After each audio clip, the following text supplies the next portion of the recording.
Welcome to another deep dive with Dr. Cat. This time we will be looking at how you can use a basic calculator to calculate a weighted moving average formula. This is assuming that you have already started placing out all the values within your formula and that you have everything laid out and that the only job you have to do is to do the calculations or run the calculations with a calculator. Please excuse all ambient noises in the background. I have no control over them.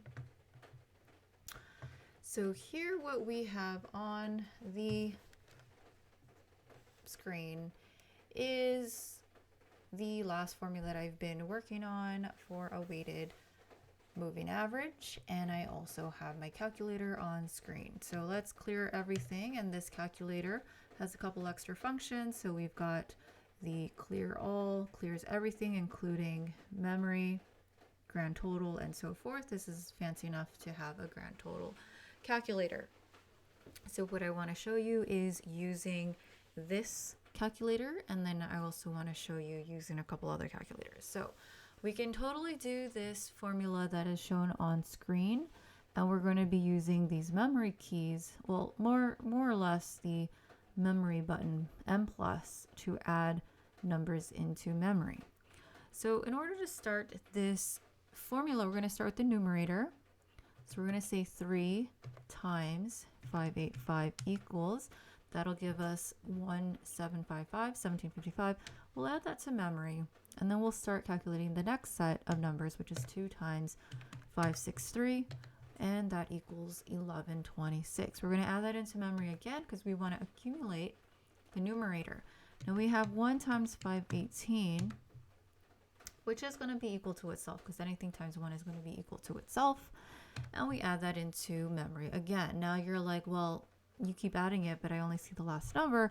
But guess what? We have a memory key shown at the top here. And so now I could recall from memory, and that is the total. We have 3399. Now this is the number that I can divide by 6 immediately and get to the final value there. And so that is how you would calculate it. So let's run through this one more time and let's clear everything. So I'm going to write on the screen here. So we have 3 times 585 equals, and then we add into memory, and then we'll type 2 times 563 equals,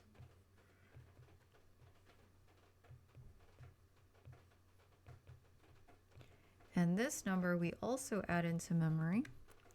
And then finally, we could skip the 1 times, but just for consistency, we will continue with 1 times 518 equals and add that into memory.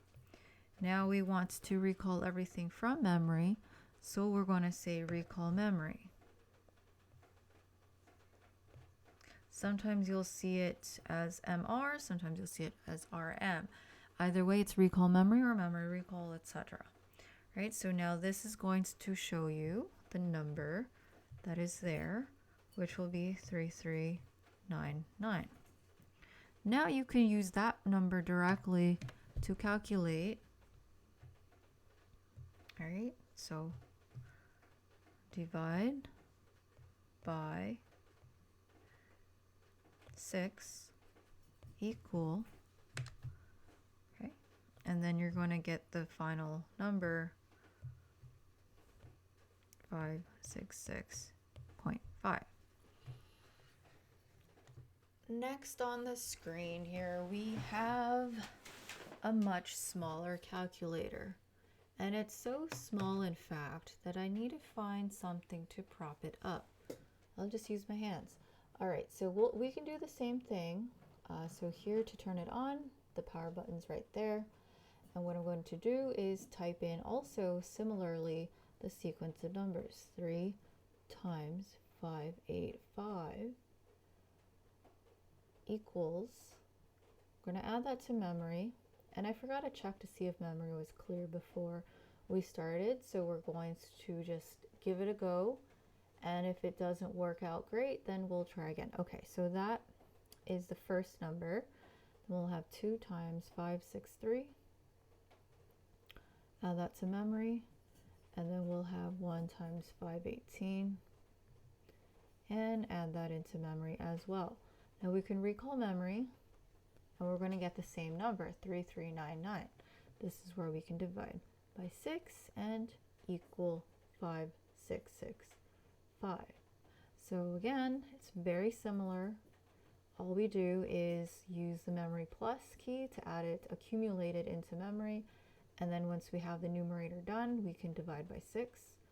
Or sorry, once we're done adding in everything, then we get it back using recall memory. And then we can divide by 6. Now here you can see it's written a little bit differently compared to the last calculator. That is because here we have the larger space, so they can separate out the recall memory and clear memory, whereas here on the little pocket calculator that is much smaller, you know, the size palm, smaller than my hand really. It's the size of my palm, maybe the size of a credit card.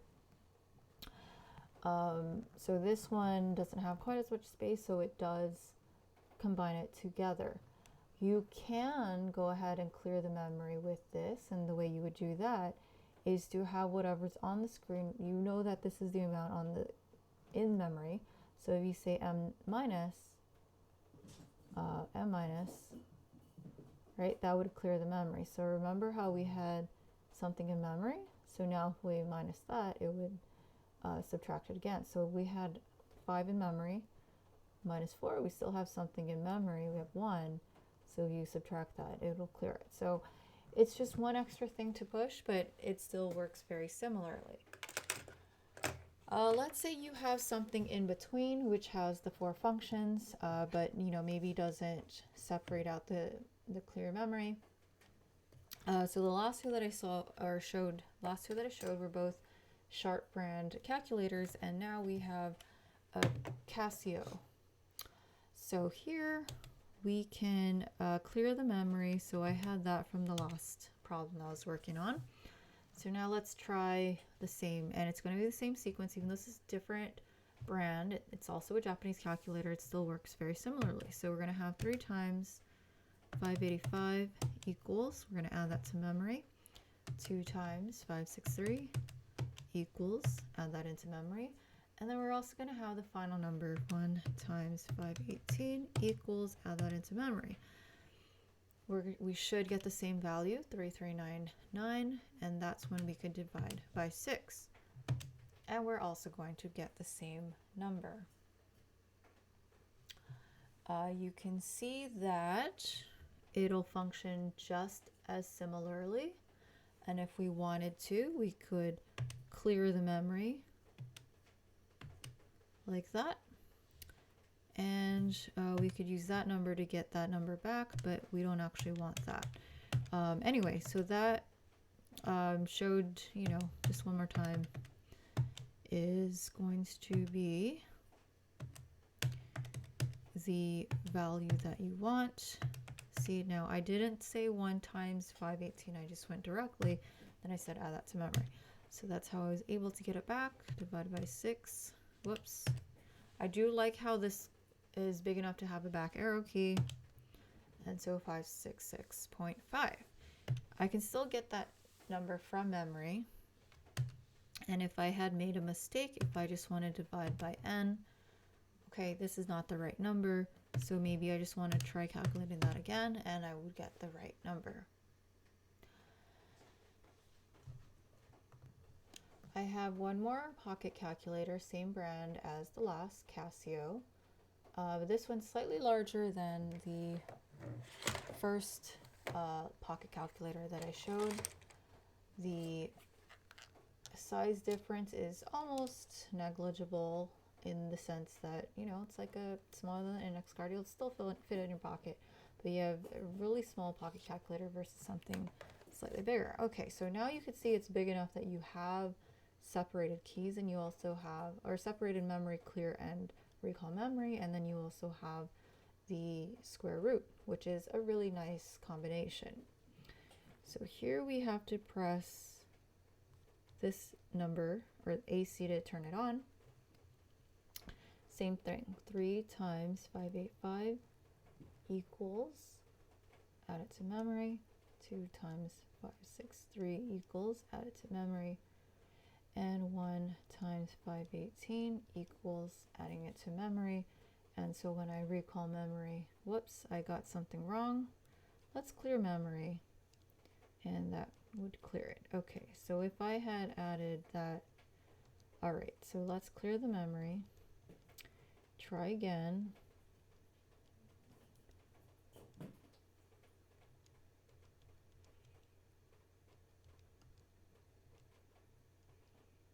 Whoops, I forgot to add up correctly, so let me try again.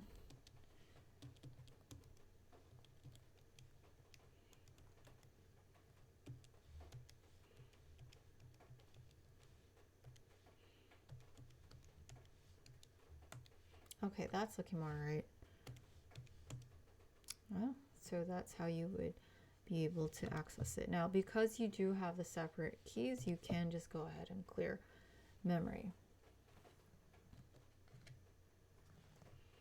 And finally, I have this scientific calculator that I used when I was in school. So it's pretty old.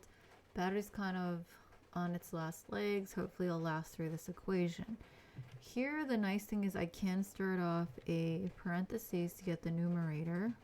So I'll try to type quickly to be able to calculate all of this. And I could do that all in one go. Yes, so I don't know if you can still see the value. As long as I don't